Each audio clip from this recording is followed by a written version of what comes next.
ஓம் சாந்தி. 6/10/2024. ஓம் சாந்தி. அவ்யக்த பாப்தாதா, மதுபனம். ரிவைஸ் 24/2/2002. தந்தையை வெளிப்படுத்துவதற்கு உங்களின் மனோபாவத்தையும் மற்றவர்களின் மனோபாவத்தையும் சாதகமானதாக மாற்றுங்கள் என்று உலக உபகாரியான பாப்தாதா எங்கும் உள்ள தனது குழந்தைகளை பார்ப்பதில் மகிழ்ச்சி அடைகின்றார். அவர் ஒவ்வொரு குழந்தையினதும் மனங்களில் உள்ள உற்சாகத்தை பார்க்கின்றார்.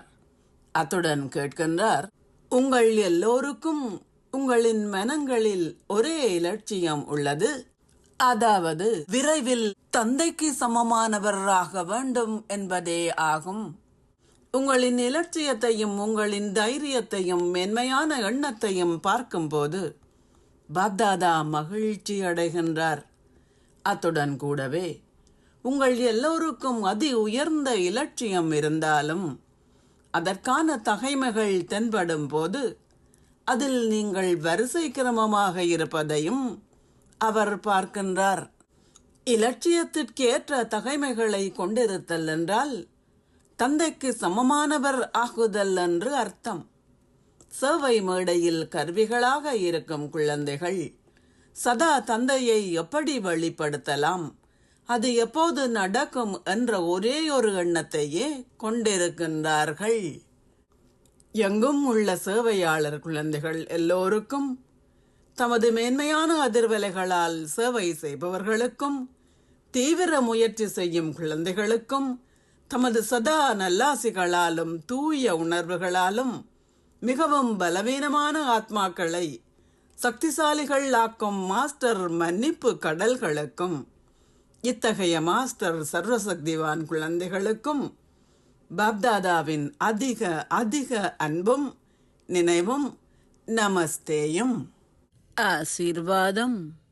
நீங்கள் காலத்திற்கேற்ப ஒவ்வொரு பணியிலும் வெற்றி நிறைந்தவரான ஞானி மற்றும் யோகி ஆத்மா ஆகுவீர்களாக.